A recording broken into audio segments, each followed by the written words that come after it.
میرا مطلب ہے وہ لوگ ہمارے گھر کی ساری صورتحال سے کیا باخبر ہیں۔ عثمان کو اچانک دوسری جانے کا بھی خیال آیا تھا۔ میں نہیں جانتا، آفس میں تو روز چچا جان سے ملاقات ہوتی ہے، ان کی کسی بات سے ایسا محسوس نہیں ہوتا کہ ہمارے گھر میں چلنے والا جھگڑا ان لوگوں کے کانوں تک بھی پہنچا ہو۔ البتہ چچی جان کچھ افسردہ بلکہ غم زدہ ہیں۔ کیوں؟ میں نے بہت دفعہ ان سے پوچھنے کی کوشش کی مگر وہ تو کچھ بھی بتانے پر آمادہ ہی نہیں ہے۔ اور تو اور انہوں نے زرش کو بھی یہاں آنے سے منع کر دیا تھا۔ 2 دن پہلے میں ادھر گیا تھا، وہ رو رہی تھی۔ میں نے بار بار پوچھنے کی کوشش کی تھی مگر صاف ظاہر تھا کہ وہ مجھے کچھ بھی نہیں بتانے والی۔ جواباً میں ان سے خفا ہو کر آ گیا تھا۔ یہ 2 دن میں نہیں گیا، اس کا انتظار میں رہا کہ شاید وہ رابطہ کر لیں، مگر ان کی خاموشی دیکھ کر لگتا ہے مجھے کل خود وہاں جانا پڑے گا۔ سمیہ نے وہاں کے موجودہ حالات سے عثمان احمد کو پوری طرح آگاہ کیا تھا۔ یہ تو گمبھیر مسئلہ ہے، دونوں طرف سے ایک طرح کے ہی حالات ہیں۔ بندہ کس محاذ پر لڑے، میدان جنگ میں تو لڑنا آسان ہوتا ہے کہ وہاں سامنا دشمن سے ہوتا ہے، مگر گھریلو محاذ سے کسی بھی طرح کامیابی ممکن نہیں ہو سکتی۔ یہاں ہمیں شکست دینے والے بھی ہمارے اپنے ہی ہوتے ہیں۔ عثمان احمد دھیرے سے ہنس رہے تھے، پھر باہر جانے کی نیت سے بستر سے اٹھ کھڑے ہوئے۔ میں باہر دیکھوں کیا حالات چل رہے ہیں؟ بیک وقت کئی محاذوں پر لڑنے کی ضرورت ہے۔ عثمان احمد کی بار بار وہ بھی مسکرا دی اور پھر عثمان کو باہر نکلتے دیکھ کر وہ بھی اس کے ہمراہ ہو لیا تھا۔ وہ سلائی مشین رکھے نورین کا سوٹ سلائی کر رہی تھی۔ گریجویشن کے بعد اس نے صرف 3 ماہ سلائی انسٹیٹیوٹ جوائن کیا تھا۔ آج کل وہ گھر بیٹھے خاندان بھر کی لڑکیوں کے سوٹ پر نت نئے ڈیزائن بنا کر اپنی سلائی میں مہارت پیدا کر رہی تھی۔ یہ ڈیزائن اس نے میگزین میں دیکھا تھا، سوئی دھاگے اور موتیوں کا ورک ہوا تھا۔ 2 دن لگا کر اس نے بڑی محنت سے قمیض اور گلے پر کڑھائی کی تھی۔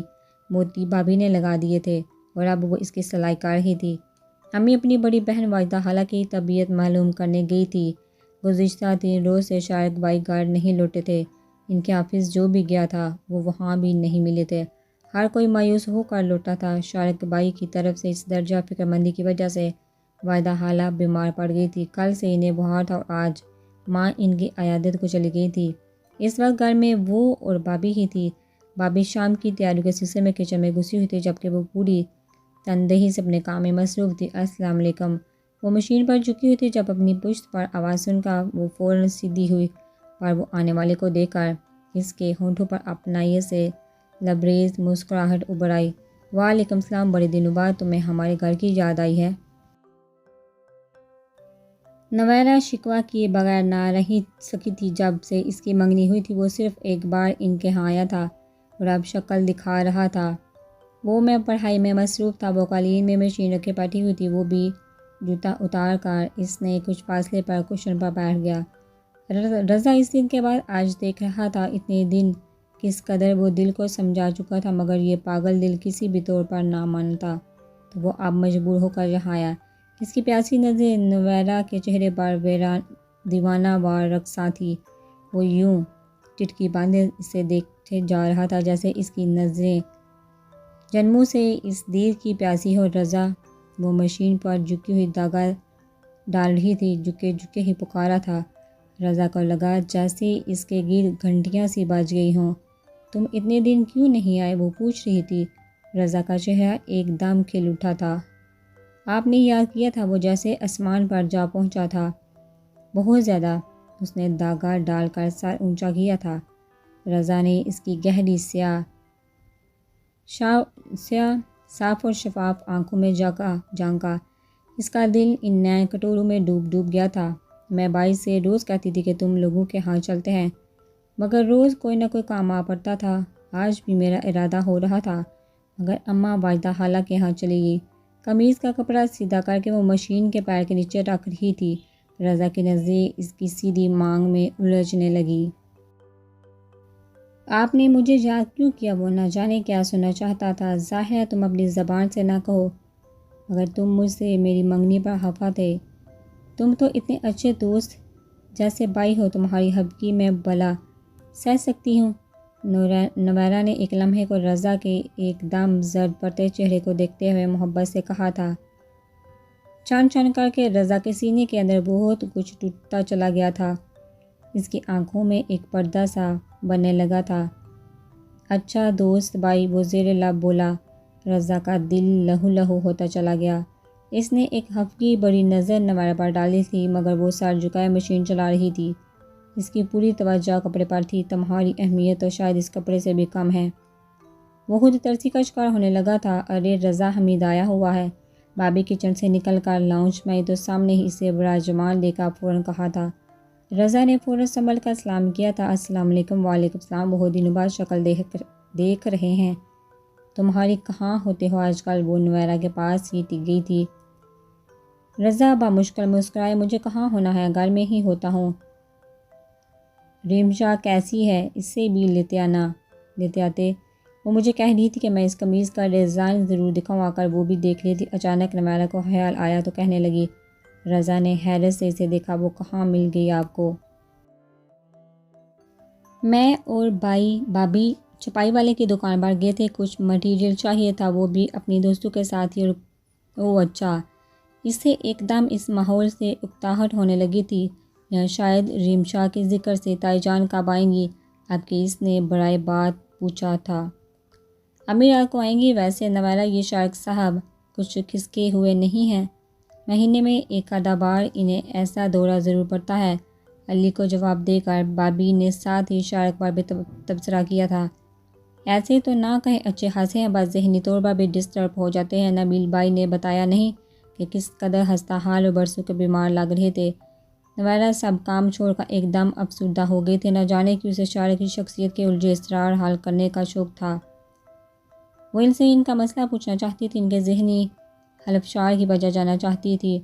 وہ ان کے اندر تک اتر کر ان کو ازبر کر لینا چاہتی تھی۔ کبھی کبھی اس کے اندر بڑی انوکھی خواہش بھی کروٹ لیتی تھی کہ وہ اپنی تمام خواہش ان کو دے کر ان کی آنکھوں کے تمام کر بھی ان کے اندر کے سارے غم، زندگی کے سارے دکھ اپنے آنچل میں سمیٹ لیں، اور ان نے کہے کہ شارق بھائی آپ صرف مسکرائیں، ہم مسکراتے ہوئے بہت اچھے لگتے ہیں۔ مگر وہ ان سے یہ بھی نہ کہہ پاتی تھی۔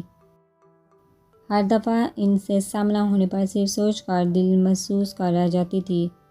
انہوں نے اس کی منگنی پر جو بریسلٹ دیا تھا وہ اس وقت بھی اس کی کلائی میں موجود تھا۔ بریسلٹ کو انگلیوں کی پوروں سے چھوتے ہوئے اس کی آنکھوں کے سامنے شارق زمان کا بھرپور توانا دلکش وجیہہ سراپا آسمایا تھا۔ دل نے ایک کروٹ بدلی تھی۔ وہ ایک دم سنبھلی تھی۔ یوں ہی گھبرا کر اس نے یہ دیکھنے کے لیے اس کی اس خود فراموشی کو کسی نے محسوس تو نہیں کیا۔ بابی کو دیکھا تو وہ اپنی قمیض دیکھ رہی تھی۔ اس نے دوسری نظر رضا پر ڈالی تھی وہ ایسے ہی دیکھ رہا تھا۔ اس کی نظروں میں ایک عجیب سی چمک تھی، نہ جانے کیا تھا، کون سی چیز تھی۔ نویرہ کا دل سکڑ کر سمٹا تھا۔ رضا، اس کی آواز نے رضا کا ارتکاز توڑا تھا۔ نویرہ نے کھوجنے والی نظر سے اسے دیکھ رہی تھی۔ وہ نظر جھکا گیا۔ کیا بات ہے، میں دیکھ رہی ہوں تم آج کل کچھ الجھے بلکہ پریشان رہنے لگے ہو، کوئی مسئلہ ہے؟ وہ یہی آغاز کر سکی تھی سو بہت خلوص سے پوچھ بھی لیا۔ اس نے ایک دم نفی میں گردن ہلائی۔ نہیں، بالکل نہیں، میں تو شارق بھائی کے بارے میں سوچ رہا تھا۔ اس نے ایک دم بات پلٹ دی تھی۔ نویرہ کو یقین تو نہ آیا، مگر اس نے اپنی کھوجتی نظریں بھی ہٹائی تھی۔ اچھا اب میں چلتا ہوں۔ وہ اٹھ کھڑا ہوا تھا جیسے بھاگنے کو ہو۔ بیٹھو تو صحیح، کھانا بس تیار ہے، کھا کر ہی جانا۔ بابی نے ہی اسے روکا تھا۔ نہیں بابی، مجھے گھر جا کے پڑھنا ہے، چلتا ہوں، پھر کبھی آؤں گا۔ اللہ حافظ عجلت میں کہتا وہ لمبے لمبے ڈگ پڑتا وہاں سے نکل گیا تھا۔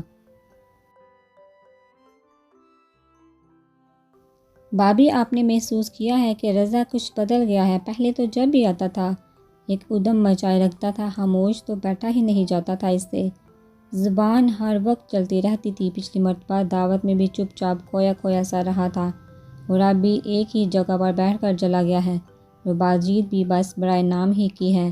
مجھے لگتا ہے اس کے ساتھ کوئی مسئلہ ہے، جیسے وہ کسی کے ساتھ شیئر نہیں کرنا چاہتا، ورنہ مجھے تو ضرور بتاتا ہے، میں بھی پتہ کروا کر رہوں گی آخر وہ پریشان کیوں ہیں۔ وہ بابی سے کہہ رہی تھی۔ ہاں، محسوس تو میں نے بھی کیا ہے، دیکھا جائے گا، میں اپنے کمرے میں جا کر دیکھوں۔ گڑیا اٹھ تو نہیں گئی؟ بابی بھی اٹھ کر چلی گئی تھی۔ وہ بھی ایک بار پھر مشین پر جھک گئی تھی۔ اسے آج ہی یہ قمیض مکمل کرنا تھی۔ اگلے دن فرح اور علی اپنے اپنے کالج روانہ ہو گئے تھے۔ رات نفیسہ آپا نہیں ٹھہری تھی۔ طاہرہ کا خیال تھا کہ وہ چلی جائیں گی، مگر رات ان کے ٹھہرنے کا پروگرام دیکھ کر وہ خون کے گھونٹ پی کر رہ گئی تھی۔ اب صبح سے لے کر عثمان احمد، سمیان احمد، سعید احمد سمیت باقی لوگ بھی ان کے ساتھ لگے ہوئے تھے۔ وہ بظاہر کچن میں مائدہ کے ساتھ مصروف نہیں تھی، مگر سارا وقت وہ جلدی کرتی رہی تھی۔ ہدا ہدا کر کے علی اور فرا کے بعد سمیان احمد بھی اپنے آفس کے لیے روانہ ہوئے تو انہوں نے سکھا سانس لیا۔ نہ جانے کیا بات تھی کہ وہ سمیان احمد کو اپنے سوا کسی اور جانب متوجہ دیکھ ہی نہیں سکتی تھی۔ سعید احمد آج آفس نہیں گئے تھے۔ انہیں اندر ہی اندر یہ بات بھی کھٹک رہی تھی، مگر وہ ان سے کچھ کہہ نہیں سکتی تھی۔ وہ دونوں کے درمیان ایک خلیج تو نہ جانے کب سے حائل تھی، مگر ایک ہفتے سے بول چال بالکل بند تھی۔ اب سعید احمد کو اپنی بہن کے آگے بجھتے دیکھ کر ان کے اندر آگ کی لپیٹیں اٹھ رہی تھی۔ عثمان احمد کتنے مہینوں بعد ملنے آیا تھا، مگر انہیں اس کے پاس بیٹھ کر بات کرنے کا موقع ہی نہیں مل رہا تھا۔ کل سے وہ پھوپھو، باپ، بہن بھائیوں کے ساتھ مصروف تھا۔ ماں کا تو شاید اسے احساس ہی نہ تھا، یا دکھ بھی اندر ہی اندر کھل رہا تھا۔ کچن کا کام ختم ہوتا ماجدہ کو چند حیرت دیتے ہوئے اپنے کمرے کی طرف جانے کی نیت سے راہداری سے گزر رہی تھی، مگر اندر سٹنگ روم میں ہونے والی گفتگو نے ان کے قدم روک لیے تھے۔ اس وقت گھر میں ملازموں اور ان کے علاوہ نفیسہ آپا، عثمان احمد اور سعید احمد بھی آپا آپ بالکل ٹھیک کہہ رہی ہیں، مگر یہ بات وہ کم عقل عورت بھی تو سمجھے۔ زندگی جیسے بھی گزر گئی وہ الگ قصہ ہے۔ مجھے اس عورت سے زندگی کے اس موڑ پر آ کر کوئی ذاتی پرخاش نہیں ہے۔ میں بھی اپنے بچوں کی بہتری کے لیے ہی یہ سب کچھ کرنا چاہتا ہوں، اور وہ کم عقل عورت ہے کہ اپنی ضد پر اڑی ہوئی ہے۔ آواز اگرچہ دھیمی تھی، مگر لہجے کی تندہی اور ترشی غصے سمیت صاف عیاں ہوئی تھی۔ طاہرہ بیگم لگ دگ کھڑی رہ گئی تھی، آگے بڑھنے کا خیال ہی نہ رہا۔ وہ اگر ضد پر اڑی ہے تو تمہیں ہی عقل کرنی چاہیے۔ ایک بات تم بھی مانو کہ زبردستی سے چیزیں سدھرتی نہیں بلکہ ٹوٹ جاتی ہیں، اور عورت کے لیے کہا گیا ہے وہ ٹیڑھی پسلی سے پیدا ہونے والی ٹیڑھی سی چیز ہے۔ اس سے اب انسان کا کام ہے کہ عقل سے، محبت سے، پیار سے سیدھا کرے، ورنہ کچھ بھی ہاتھ نہیں آنے والا۔ نفیسہ آپا کی آواز وہ عورت محبت اور پیار سے سمجھنے والی نہیں۔ محبت اور پیار کے مظاہرے بھی آیا تب ہوتے ہیں جب دوسری طرف کچھ گنجائش ہو، جبکہ وہ اس گھر میں ملاوٹ زدہ دل لے کر آئی تھی، اور ایسے ہی اس نے اپنے ساتھ ساتھ میری زندگی میں بھی زہر گھول دیا ہے۔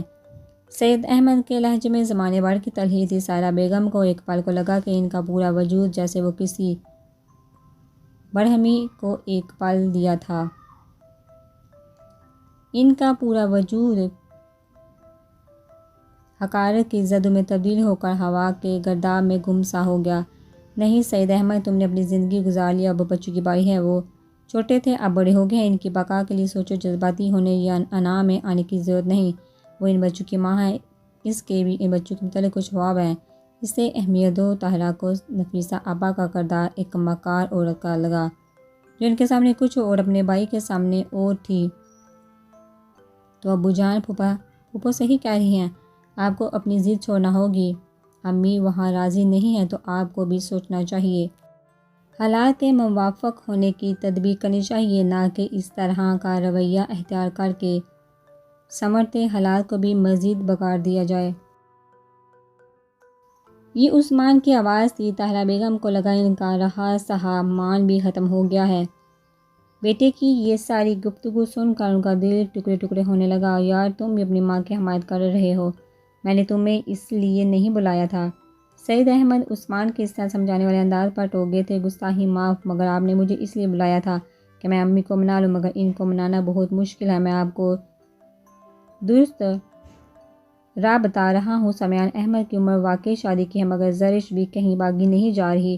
آپ شوق سے اسے بیاہ کر لے آئیے گا، امی کو راضی کر کے، اور سمیان بھی یہی چاہتا ہے، بلکہ وہ تو یہاں تک کہہ رہا ہے امی کی رائے مرضی کے بغیر کچھ بھی نہیں ہوگا۔ وہ راضی ہوں گی تو یہ شادی ممکن ہے، ورنہ نہیں۔ طاہرہ بیگم سپاٹ چہرہ لیے کھڑی تھی۔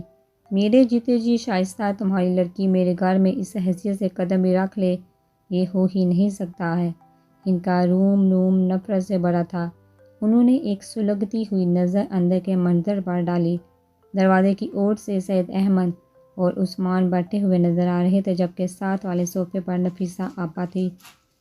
میں نے سو سے بات کی ہے، میں کیسے پیچھے ہٹ جاؤں؟ پہلے ہی سمیان احمد کی شادی کو دیر ہوتی جا رہی ہے۔ اب کہ سعید احمد جنجلا اٹھے تھے۔ تو کیا طاہرہ کی غیر موجودگی میں یہ سب کچھ کر کے خوش رہ لوگے؟ نفیسہ آپا نے طاق کے تیر چلائے۔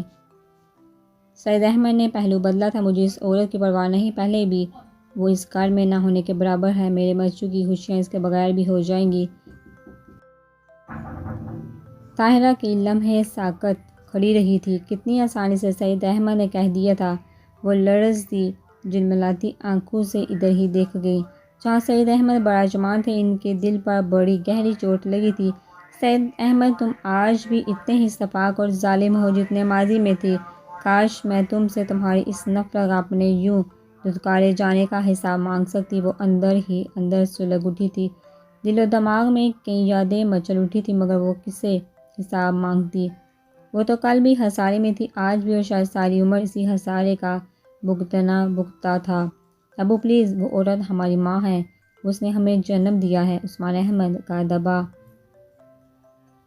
دبا لہجہ طاہرہ کے دل کا لہو لہو کر گیا تھا۔ یہی تو رونا ہے، کاش وہ عورت تم لوگوں کی ماں نہ ہوتی تو میں نہ جانے کب کا سارے حساب بے پا کر چکا ہوتا۔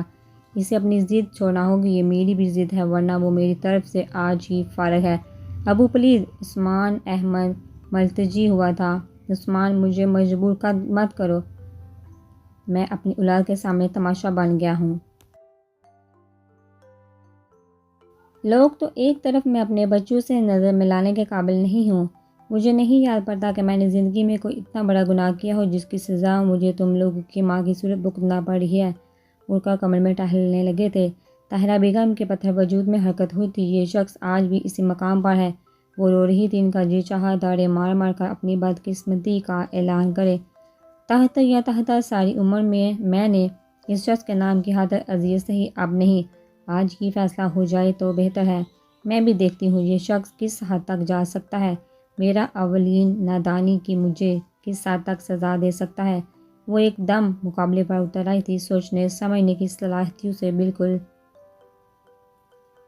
وہ ایک دم دروازے سے اندر داخل ہو گئی تھی۔ وہاں موجود تینوں نفوس نے انہیں حیرت سے دیکھا تھا۔ عثمان احمد ان کے چہرے پر آنسو دیکھ کر فوراً اٹھ کھڑا ہوا تھا۔ امیر عثمان احمد کو طاہرہ بیگم کو دیکھ کر یوں محسوس ہوا تھا کہ بس اب کوئی طوفان آنے ہی والا ہے۔ طاہرہ بیگم عثمان کے پکار کی پرواہ کیے بغیر سعید احمد کے سامنے جا کھڑی ہوئی۔ وہ انہیں یوں کمرے میں داخل ہوتے دیکھ کر سر جھٹک کر چہرے کا رخ ہی موڑ گئے تھے۔ آپ کو آج جو بھی فیصلہ کرنا ہے وہ کر لیں، میں بھی دیکھوں اپنی بہن اور بیٹے کی شے پر آپ کس حد تک جا سکتے ہیں۔ میں تمہارے منہ نہیں لگنا چاہتا۔ انہوں نے حقارت سے کہا تھا۔ ابو جی پلیز۔ اس سے ماں کی یوں تذلیل برداشت نہیں ہوئی تھی، تو پھر اپنی ماں سے کہو وہ میرے سامنے نہ آیا کرے۔ اسے سامنے دیکھتا ہوں تو مجھے اپنے شدید نقصان کا احساس ہوتا ہے۔ شکر کرے ابھی بھی یہ میرے نام پر میرے گھر میں آباد ہے۔ طاہرہ کو لگا انہوں نے آج سب کچھ تو کہہ دیا تھا۔ ایک جوان بیٹے کے سامنے ان کے الفاظ ان کے سینے پر لگے تھے اور خون رسنے لگا تھا۔ وہ بلک بلک کر رونے لگی۔ امی پلیز، آپ ہی یہاں سے چلی جائیں، بے وقوفی مت کریں، زندگی یوں جذباتیت سے نہیں گزاری جاتی، پلیز۔ عثمان احمد نے ایک دم ان کو کندھوں سے تھام لیا تھا، جو ان کے الفاظ سن کر بے یقین نظروں سے انہیں دیکھتے ہوئے ٹوٹے پتے کی طرح لرز رہی تھی، مگر دوسری جانب پرواہ ہی کب تھی۔ عثمان، پوچھو ان سے کیا قصور تھا میرا؟ میری ساری اولاد کو میرے خلاف ورغلا دیا ہے۔ وہ اب بھی اس سکون نہیں۔ جو جرم تھا اس کا اقرار ساری عمر کیا، اب کیا چاہتے ہیں یہ؟ وہ پھٹ پڑی تھی۔ عثمان احمد کچھ نہیں سمجھ پایا تھا، بس ماں کو کندھوں سے تھام کر ساتھ لگا لیا تھا۔ عثمان، اسے یہاں سے لے جاؤ، یہ چاہتی ہے کہ اس کی عزت، اس کا برم برقرار ہے تو میرے سامنے سے چلی جائے، ورنہ بہت برا ہو سکتا ہے۔ وہ خود پر بہت ضبط کر رہے تھے۔ خاموش کھڑی نفیسہ آپا نے تعصب سے دونوں کو دیکھ کر عثمان کی موجودگی پر انہیں گھوڑا بھی